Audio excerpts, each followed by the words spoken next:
noches amigos, le habla el doctor Julio Castro, estoy hablando desde Caracas, Venezuela a través de YouTube en este nuestro segundo programa de Parte Médico para este día, hoy 3 de febrero del año 2022. Un placer estar con ustedes, un placer que compartan con nosotros y vamos a hablar estos próximos minutos sobre un elemento central en el tema del manejo del COVID y sobre el cual nos hacen muchísimas preguntas que cuáles son los estudios, las placas o los exámenes de laboratorio que debo hacerme una vez que tengo el diagnóstico de COVID. Vamos a hablar eh, extensamente sobre cada uno de los elementos y para esto tenemos que entender la propia dinámica de la enfermedad y es lo que vamos a hablar durante el día de hoy. Como introducción, me gustaría, van a ver en su pantalla de YouTube, aquí van a tener unas flechitas que es para compartir, pueden darle para compartir y compartir este video a través de WhatsApp, a través de otras redes sociales.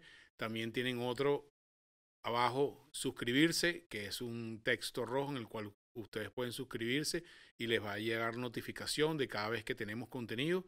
Y estamos a través de la plataforma de mundour.com, que es la plataforma matriz sobre la cual estamos eh, elaborando todos los contenidos. De nuevo, un placer estar con ustedes esta noche. Igualmente, vamos a estar viendo sus chats. Pueden escribir a través del texto, de los textos del chat que tiene YouTube y vamos a contestarles la mayoría de sus preguntas que vienen a través del chat. Inclusive nos gustaría que habláramos sobre el tema de los estudios, de lo cual vamos a ir hablando hoy. Igual esos textos van a quedar del chat, van a quedar ahí grabados, lo mismo que el YouTube. Entonces vamos a empezar ya con este tema de los exámenes. Y para entender esto, no hay nada mejor para entender las cosas que las imágenes. Vamos a ver una primera imagen que preparamos para ustedes, que es lo que yo llamo una caricatura de la historia natural de la enfermedad, en la cual vamos viendo cómo se produce la enfermedad. Ahí van a ver una curva que parece como una montaña rusa, en el cual es básicamente como nosotros entendemos la enfermedad. En esa línea amarilla van a ver el curso natural de la enfermedad, que lo equiparamos a un concepto bastante técnico que es la carga viral, que básicamente lo que dice es cuánto virus hay en nuestro organismo. Y una vez que nos exponemos, tenemos contacto con la persona que nos contagia, en ese mismo momento empieza a producirse el fenómeno de la carga viral o el fenómeno de la viremia o la cantidad de virus que tenemos en el cuerpo y empezamos a ser contagiosos. Después vamos a ver una lámina que explica un poco más los periodos de cada uno de ellos. Una vez que empieza el fenómeno contagioso, después viene un periodo de síntomas y posteriormente se produce la eliminación del virus por nuestro sistema inmune. Entonces, teniendo esta perspectiva clara, es importante que pongamos sobre eso, que es la próxima lámina, cómo se producen el primer elemento que nosotros hacemos con los exámenes, que son las pruebas de antígeno y las pruebas de PCR. Y en esta lámina que va a salir próximamente vamos a entender cuándo hacemos cada uno de esos elementos. Es importante tener claro que la prueba sencilla en términos generales es lo que llamamos la prueba de antígeno. Para algunos se equipara a pruebas rápidas, aun cuando hay muchas pruebas rápidas, hay pruebas rápidas que no son de antígeno. La mayoría de las veces cuando hablamos de pruebas rápidas estamos hablando de una prueba de antígeno, una prueba que se hace en secreción de las fosas nasales o de la boca, eventualmente se puede hacer en saliva también, y detecta partículas directas del virus, por eso que se llama antígeno. El antígeno es el virus, ¿ok? Y él detecta partículas de este virus y lo hace de una manera óptica a través de una cinta en el cual se pone de un color.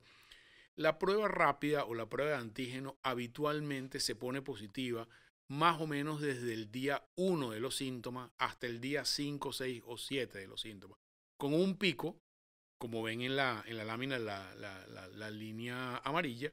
El pico de la prueba de antígeno se hace positiva alrededor del día 5 de los síntomas. Por eso es que recomendamos que la gente, cuando se hace una prueba de antígeno, no se la haga en el primer día, porque todavía en ese momento hay la posibilidad de que aun cuando usted esté positivo, la prueba de antígeno esté positiva. Y en el día, alrededor del día 5 es el momento en que la prueba es más útil, da mayor cantidad de resultados.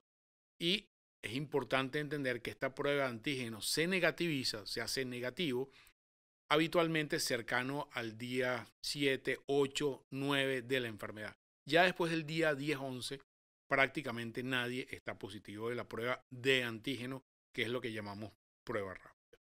A diferencia de la prueba de PCR no es una prueba rápida. La prueba de PCR es una prueba que tomamos la secreción a través de el hisopo en las fosas nasales, en la boca o en la saliva, y requiere un procesamiento bastante complejo, bastante técnico, y los resultados habitualmente, en el mejor de los casos, tardan 6, 8 horas, 24 horas. En algunos casos tardan hasta inclusive un par de días. Esta prueba de PCR detecta al virus en su estructura genómica completa. Y la prueba de PCR está positiva un tiempo mayor que el antígeno. Ya 48 horas antes de nosotros tener síntomas, la PCR se hace positiva en la mayoría de los pacientes y puede permanecer positiva hasta 10, 12, 15 días. Inclusive se ha descrito casos en los cuales el PCR está positivo hasta mes y medio posterior a la enfermedad. ¿Eso significa que mes y medio después todavía contagiamos? No, es una respuesta muy tajante, muy clara. El periodo de contagiosidad, independientemente de la prueba que ustedes hagan, se establece entre el día 0 o el día 1 del primer día de síntomas hasta el día 10. Ya a partir del día 11, prácticamente nadie tiene virus, no importa lo que digan las pruebas. Entonces, las pruebas son buenas para hacer diagnóstico, las pruebas no son buenas para decir si estoy contagioso todavía. Por eso utilizamos para el efecto de contagiosidad el tema del tiempo, no necesariamente la prueba. Es decir, yo puedo tener una prueba de PCR positiva y puedo estar contagioso o puedo no estar contagioso. Si está hecha en los primeros momentos, indica contagiosidad, pero si está hecha 15 días después, no indica contagiosidad. Espero que esto haya estado claro. Más bien, la prueba de antígeno está más relacionada con el fenómeno de la contagiosidad porque está dura mucho menos tiempo su resultado de positividad. Entonces es importante que tengamos claro esta prueba. En el caso de las personas que tienen síntomas, la recomendación por un tema de costo y por un tema de facilidad, una vez que tiene síntomas, la prueba de antígeno debería estar positiva, mientras que el PCR puede estar positivo aún cuando no tengamos síntomas. Por eso recomendamos que si usted, por ejemplo, si quiere hacer la prueba porque es un contacto, su esposa salió positiva y usted no tiene síntomas y quiere saber si ya está contagiado, lo ideal es hacer una prueba de PCR, no una prueba de antígeno. Eso es muy importante que lo tengamos claro, porque hay gente que se hace pruebas de antígeno en contactos y le sale positivo y a los días empieza a tener síntomas. Entonces, si usted solamente es un contacto, no tiene síntomas, la prueba ideal es una prueba de PCR.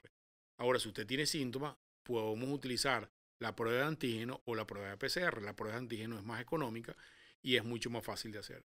Otra pregunta que nos hacen es, teniendo yo una prueba de antígeno negativa y teniendo síntomas, ¿descarta la enfermedad? La respuesta es no. Es decir, usted puede tener una prueba de antígeno negativa que se la hizo muy tempranamente en el curso de la enfermedad y tener COVID. ¿Qué le recomendamos a estos pacientes que, por ejemplo, nos llaman? Es una familia en la cual 3 de 4 están positivos y el cuarto empieza a tener síntomas. Se hizo una primera prueba de antígeno y le salió negativa. Le recomendamos que mantenga el aislamiento y se la repita a las 48 horas.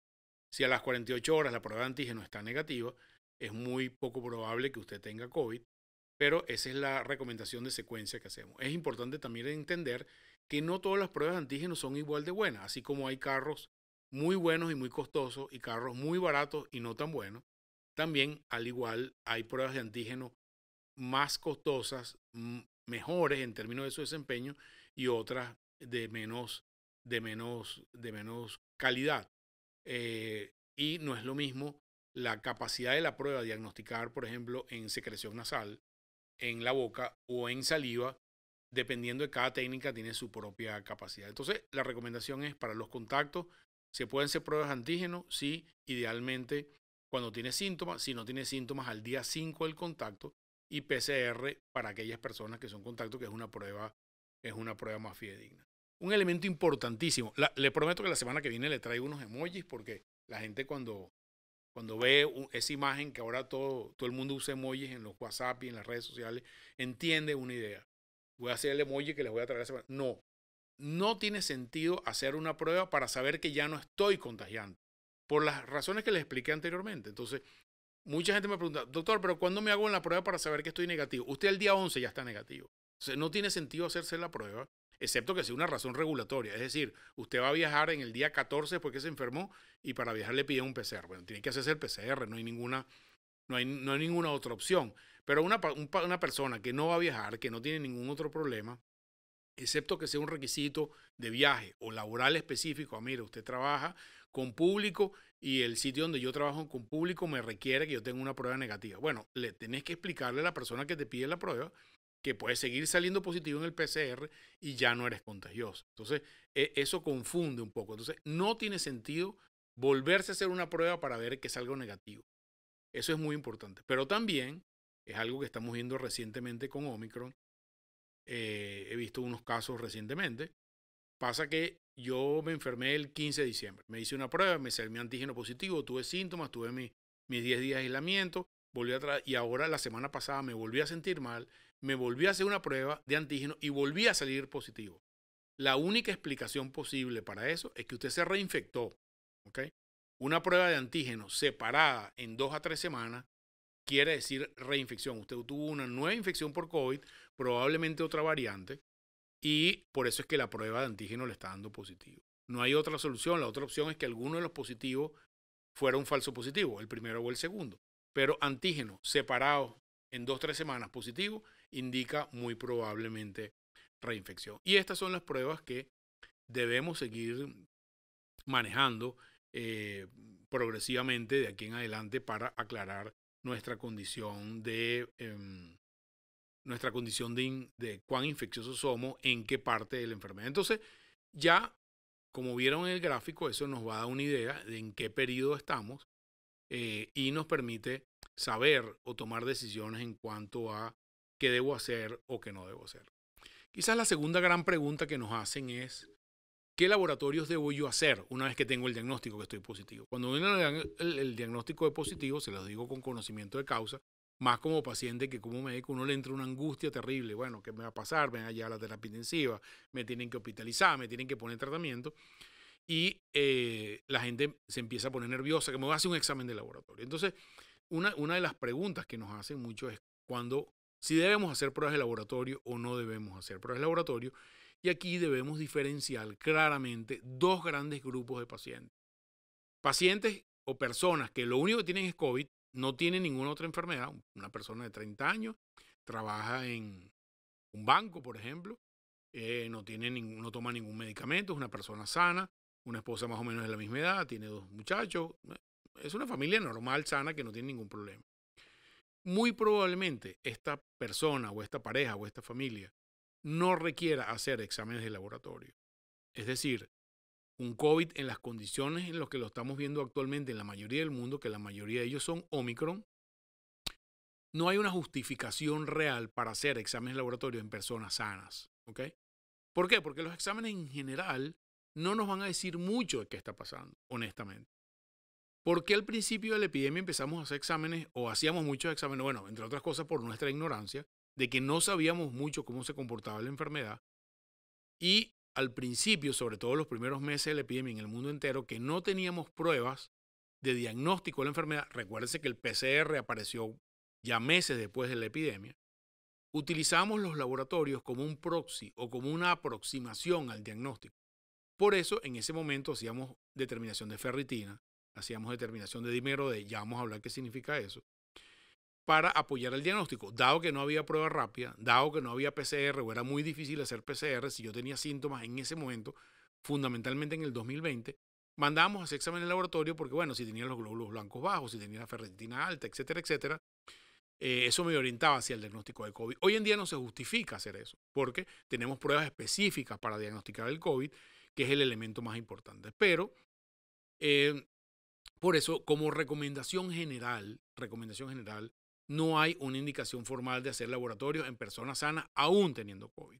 ¿Qué pasa? Hay un grupo importante de personas, sobre todo mayores de 50 años, son hipertensos, son diabéticos, tengo un trasplante, tomo esteroides, tengo una enfermedad inmunológica del cual requiere alguna vigilancia. Ya en ese grupo de personas que no son pacientes sanos, ¿okay?, que tienen otras condiciones, sí hay una recomendación relativa de hacer exámenes. ¿Por qué? Bueno, porque con los exámenes detectamos básicamente que su enfermedad previa esté controlada, no porque en los exámenes específicos vayamos a ver una evolución particular del COVID, sino yo soy una persona que tengo un lupus, por ejemplo, y mis plaquetas son un poco bajas por debajo de lo normal, históricamente por mi enfermedad de lupus. Esa persona deberíamos controlar cómo van sus plaquetas durante el periodo de la enfermedad del COVID. O yo tengo una leucemia que está recibiendo tratamiento, tengo un linfoma, o soy diabético y mi azúcar está descontrolada por la diabetes. Entonces, los exámenes nos permiten saber cuál es la condición del paciente en relación a su enfermedad de base, más no necesariamente en relación al COVID. Vamos a ver qué alteraciones genéricas produce el COVID en los exámenes de laboratorio, con unos ejemplos que les voy a traer de algunos pacientes que hemos visto en estos días y tratar de explicar. Entonces, en estas personas que tienen otras condiciones asociadas, otras enfermedades, nosotros recomendamos como panel básico, lo que diríamos el banderazo, lo básico es que se haga una hematología, y ahí les voy a explicar qué vamos a ver. Hagamos transaminasa, que son pruebas del hígado, hagamos pruebas de los riñones, sobre todo para personas que son hipertensas o sufren de los riñones, y mandamos a hacer una prueba que se llama proteína C reactiva, ¿ok? Ya sea mandamos a hacer otra prueba que se llama dímero D. Nos ha pasado unos chascos con estos exámenes, porque cuando la gente nos pregunta por WhatsApp y le escribimos, los médicos abreviamos proteína C reactiva como PCR.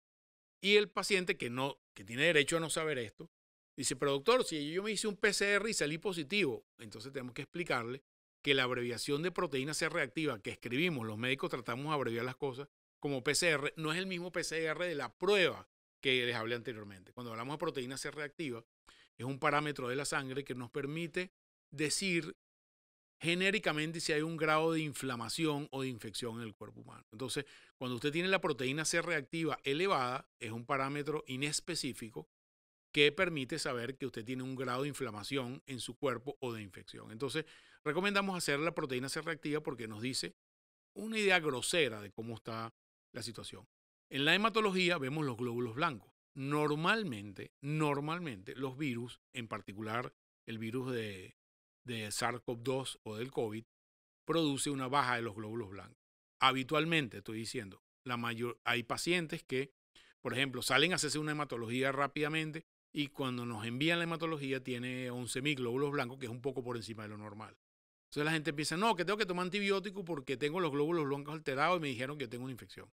En algunos pacientes, la primera respuesta de tu sistema inmunológico, que es como un ejército que combate el virus, es producir mayor cantidad de glóbulos blancos, y por eso podemos ver en los primeros días que el número de glóbulos blancos aumenta. Posteriormente, en la gran mayoría de los pacientes, los glóbulos blancos bajan por debajo de lo normal. Y si vamos a ver nuestra lámina que vimos anteriormente, vamos a ver un ejemplo de un paciente nuestro con una hematología, el número de glóbulos blancos, esto más o menos de este paciente es como el día 9 de enfermedad. Vamos a ver en los glóbulos blancos que este paciente tenía 3.200, que está por debajo del nivel de referencia, es decir, tiene unos glóbulos blancos por debajo de lo normal.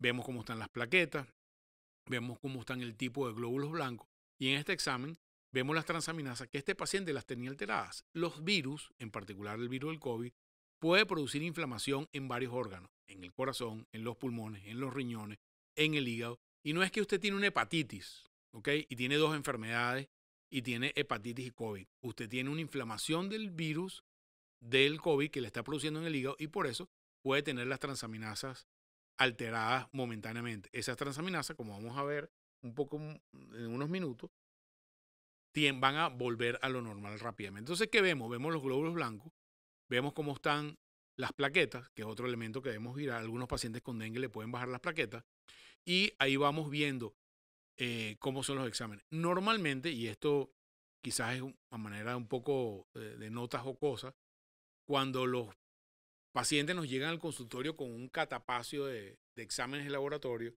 la gente se sorprende porque nosotros vemos esos exámenes de laboratorio muy rápidamente y la gente piensa que nosotros no le hacemos caso a los exámenes de laboratorio. En realidad sí les hacemos caso, pero nuestro entrenamiento de muchos años nos permite ver rápidamente cuáles son los parámetros que debo ver, cuáles son los que me interesan ver, porque como ustedes ven, hay un poco de exámenes de laboratorio que son resultados que los médicos en general no le paramos mucho porque son valores secundarios extrapolados de los valores primarios y nosotros los exámenes los utilizamos para entender el contexto de la enfermedad del paciente.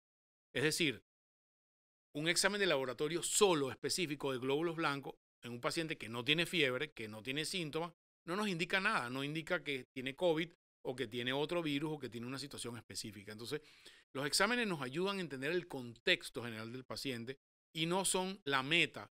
La gente dice, doctor, pero ¿por qué tengo la PCR en 4.5, el valor máximo, entonces que me voy a morir? No se va a morir, quédese tranquila.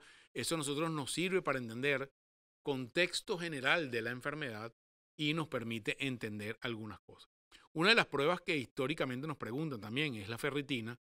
La usábamos al principio porque era un marcador de inflamación, al igual que es la proteína C reactiva.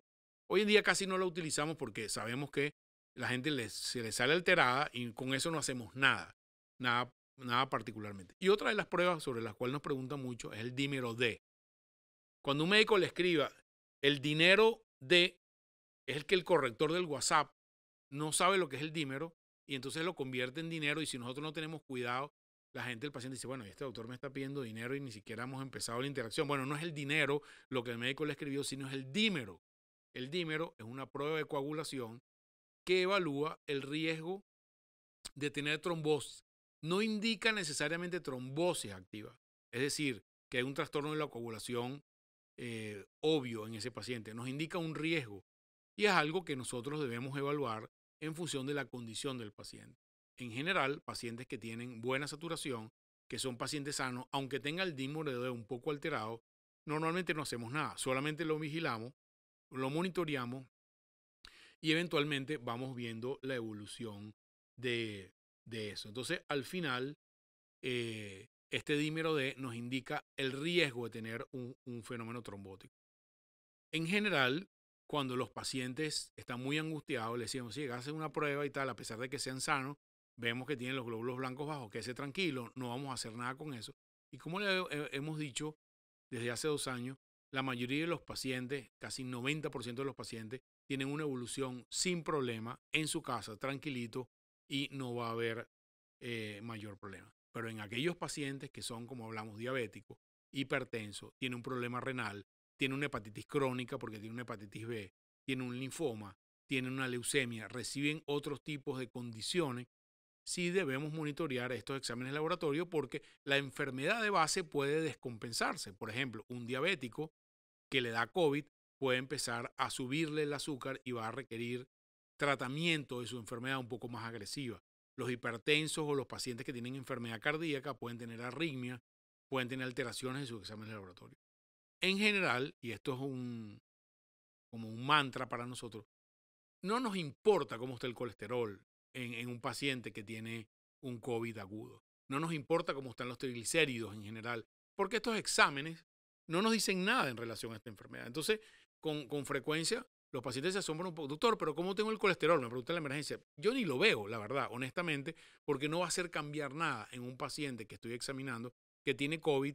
Yo cuando veo el COVID me fijo en los glóbulos blancos para ver más o menos en qué fase de la enfermedad está. Me miro las plaquetas, miro las transaminasas, miro las pruebas renales, miro el dímero D y ya. Entonces, a veces la gente hace como exámenes porque, bueno, alguien se los dijo, o porque van al laboratorio y le dicen, hazte un perfil no sé qué cosa.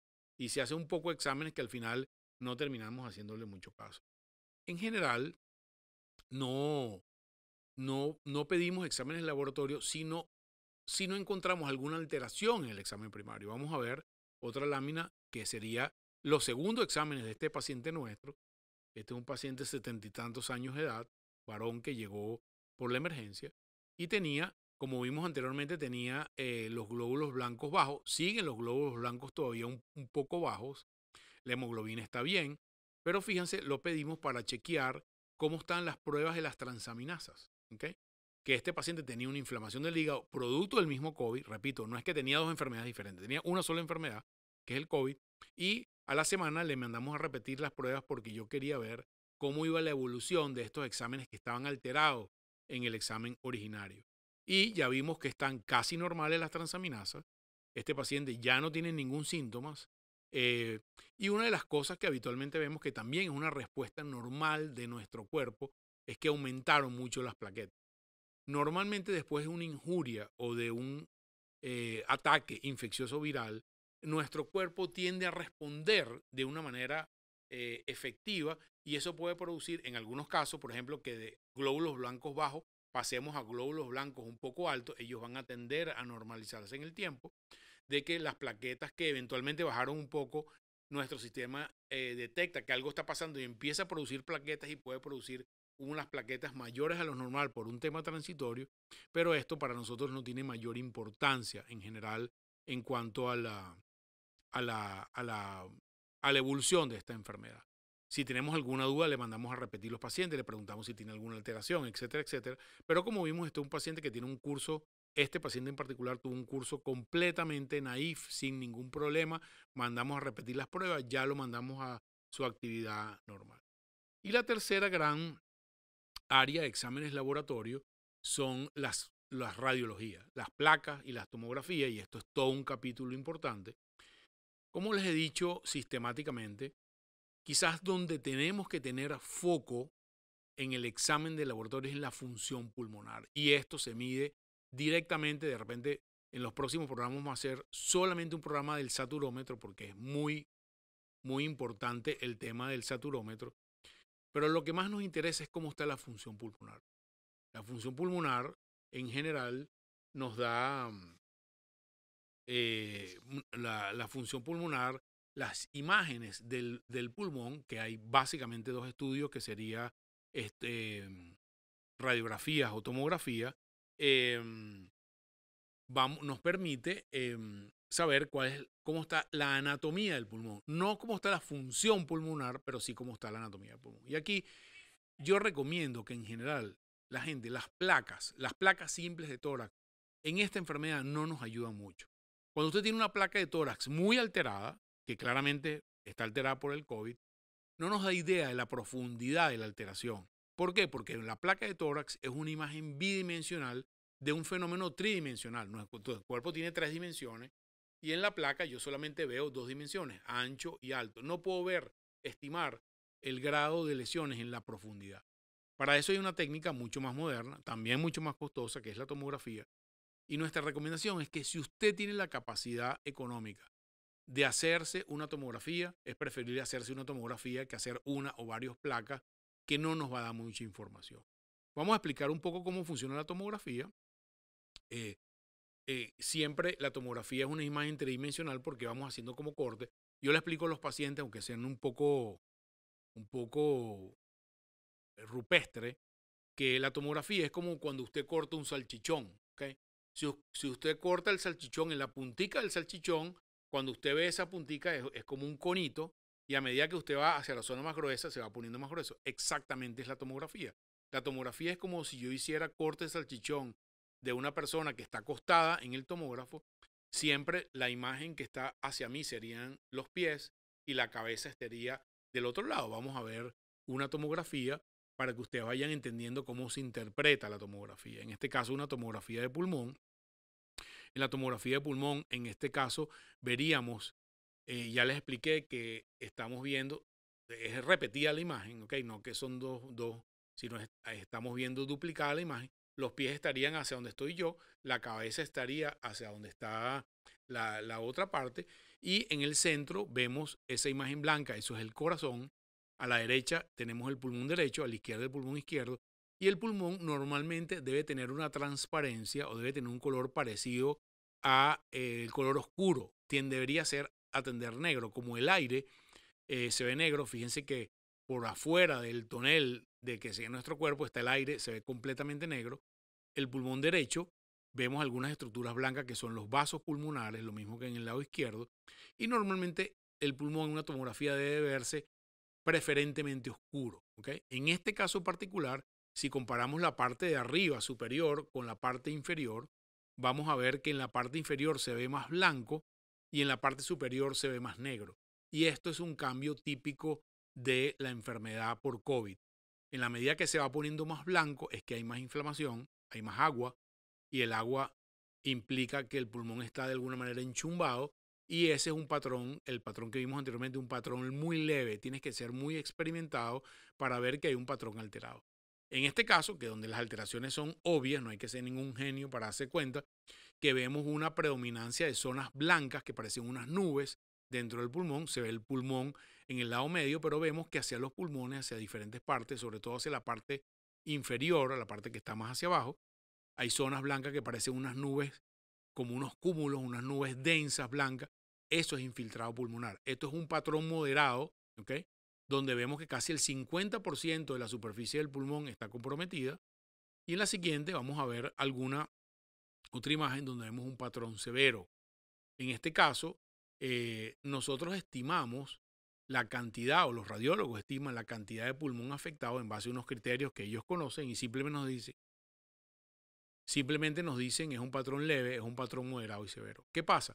Estas imágenes a nosotros nos dan una, una idea del compromiso anatómico, de cuánto pulmón está comprometido. Eso es muy importante porque si yo conecto la cantidad de pulmón comprometido con lo que yo obtengo en el saturómetro, ¿ok? O cuando mido el oxígeno por alguna otra vía, voy a encontrar este fenómeno que es un fenómeno que en nuestra cabeza nos dice el grado de severidad de la enfermedad. Entonces, debemos conectar la imagen de radiología o tomografía con la condición clínica del paciente medida por la cantidad de oxígeno, y eso nos dice la severidad del paciente. Y eso nos permite saber qué pacientes deben quedarse hospitalizados o qué pacientes pueden ir a la casa eventualmente. Entonces, la radiología es muy importante para establecer el valor pronóstico, es muy importante para ver la severidad y inclusive en algunas circunstancias nos ayuda como diagnóstico. ¿Por qué?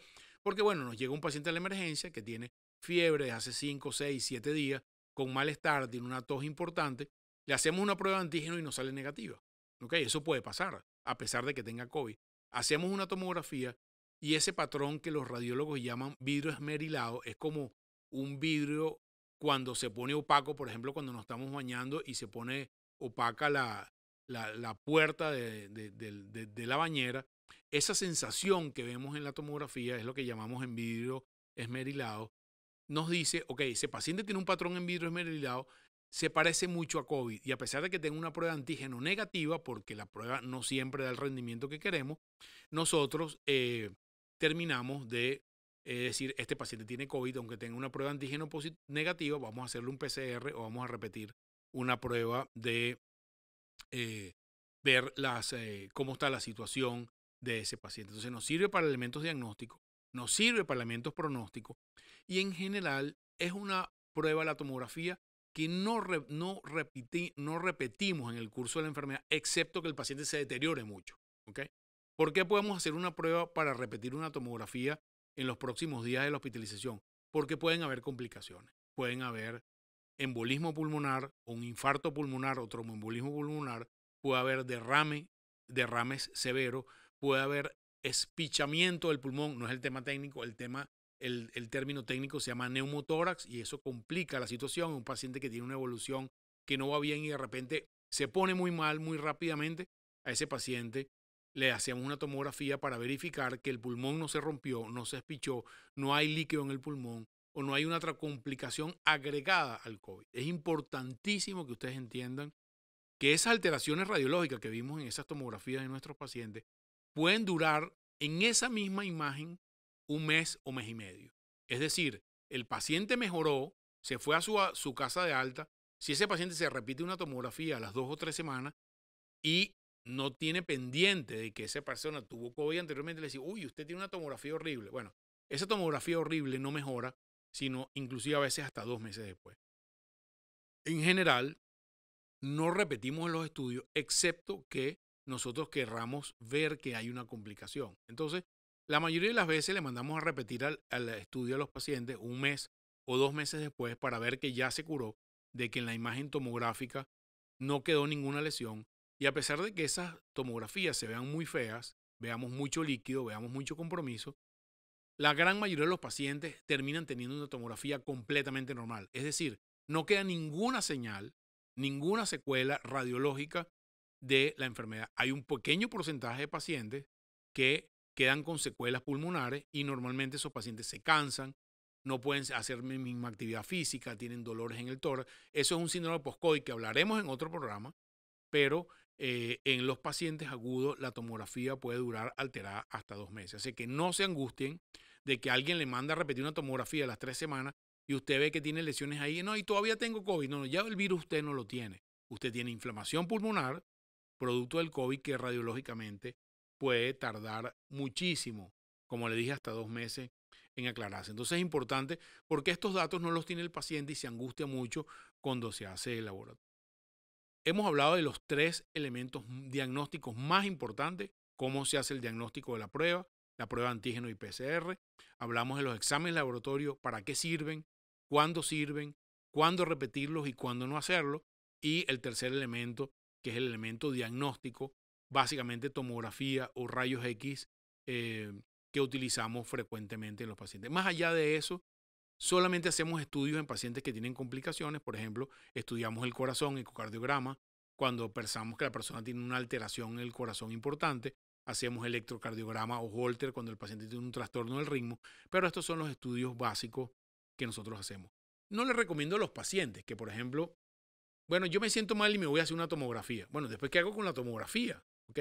Si esa tomografía no está entendida en un contexto clínico del paciente, pues no nos ayuda tanto, porque me van a mandar un reporte escrito que usted tiene un patrón en vidrio esmerilado moderado, pero si usted tiene una saturación normal, pues probablemente gastó innecesariamente ese dinero. Entonces, mi recomendación es que antes de ir a gastar dinero, que algún médico los oriente sobre cómo es la interpretación de esos exámenes, porque los exámenes solos no nos dan contexto del paciente. Nosotros tenemos que examinar a los pacientes, tenemos que ponerle el estetoscopio, tenemos que medirle la saturación, tenemos que hablar con él, tenemos que preguntarle en qué día está, porque no es lo mismo una saturación de 93%, que no es normal, en el día 4 que en el día 18. ¿Okay? En el día 18 usted está saliendo de la enfermedad, pero en el día 5 usted probablemente va a ir a días peores de los que tiene ahorita. Entonces, ese contexto solamente lo puede evaluar un médico que tenga experiencia en ese tema. Para concluir, siempre es importante, dada la coyuntura que tenemos en el mundo, entender cuál es la situación del país y la situación del mundo en el tema de COVID en este momento. En este momento, este último domingo previo, cerró el mundo, porque siempre cuando vemos los datos por semana son mejor que por días, cerró con 24 millones de casos en la última semana y veníamos de 22 millones. Es decir, la curva mundial de casos sigue aumentando, el total de casos es muy alto en relación a las otras ondas pandémicas. Las otras ondas pandémicas, los datos semanales oscilaban entre 5 a 6 millones de casos. Estamos en 24 millones de casos hasta el domingo de la última semana. Es decir, si vemos el mundo como un solo país, la epidemia no ha empezado a bajar. Y creo que no va a empezar a bajar todavía, porque hasta que no tengamos el impacto de Omicron en zonas como América Latina, en zonas como Brasil, que es un gran monstruo en términos poblacional, en la India y en África, todavía nos queda un tiempo de crecimiento de los casos de Omicron y los casos de COVID en el mundo. En relación a Venezuela, los datos oficiales revelan 14,000 casos. Hasta el domingo es el número semanal más grande que hemos tenido en los últimos 2 años. Los datos oficiales, que son los datos de PCR nacional. Y eso nos está diciendo que en el país hay un momento alto de transmisión. Y cuando vemos los datos, que no son los datos oficiales, sino los datos de lo que vemos en hospitales, en centros privados, en este momento hay una alta tasa de ocupación, hay una alta tasa de afluencia de pacientes a las emergencias, quizás menos de terapia intensiva de lo que habíamos visto anteriormente, porque como sabemos, Omicron, por diferentes razones, es mucho menos mortal, es mucho menos agresiva, y a pesar de que tenemos ocupación importante en hospitales y clínicas por casos de COVID, no tenemos la misma proporción de casos severos en terapia intensiva que teníamos en otras ondas pandémicas. En este momento estamos quizás un poquito por debajo en la ocupación de terapia intensiva en relación a otras ondas pandémicas, pero eso no quiere decir que no vaya a seguir subiendo. Por lo tanto, debemos insistir en el cuidado de las medidas que siempre hemos hablado: el uso de tapabocas, evitar concentración de personas en espacios cerrados, mantener los espacios bien ventilados. Si estás sintomático, no vayas a trabajar, tanto para los niños a la escuela como las personas que vamos a trabajar. Y cada vez seguimos teniendo en Venezuela todavía esta eh, digamos, moda de que, oye, fulanito que trabaja conmigo se enfermó, fulanito fue conmigo para la playa se enfermó, fulanito que estuvo conmigo en el carro la semana pasada está enfermo. Seguimos teniendo casos en Venezuela de alta transmisión y por lo tanto debemos cuidarnos. Esta alta transmisión va a bajar en algunas semanas, pero en este momento seguimos con alta transmisión. Solamente me queda recordarles en el suscribir que está en el texto aquí abajo. Cuando usted abre en YouTube van a ver una subpantalla abajo, una flecha que va hacia la izquierda, que es la de compartir, para compartir en sus redes sociales si les parece que esta información es útil con las personas que usted comparte en redes sociales.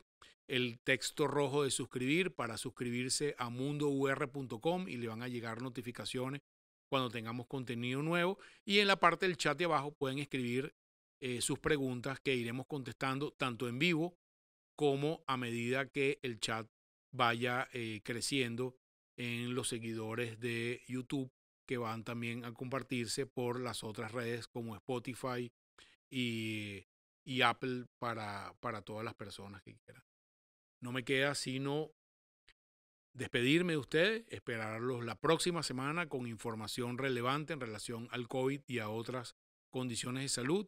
Les iremos informando por las redes sociales tanto de Mundo UR como las mías personales, @JulioCastroM en Twitter y en Instagram, cuál es el tema de la semana que viene, porque queremos que los temas sean temas de actualidad, preguntas importantes para ustedes que nos siguen a través de las redes, cuáles son los temas vitales que estamos tratando cada semana y así iremos tratando cada uno de los casos. No me queda sino despedirme, darles las gracias por acompañarnos y compartan esta información con quienes ustedes piensan que es importante, suscríbanse y acompáñenos a través de estos canales de las redes sociales modernas. Muchas gracias, buenas noches y nos vemos la semana que viene.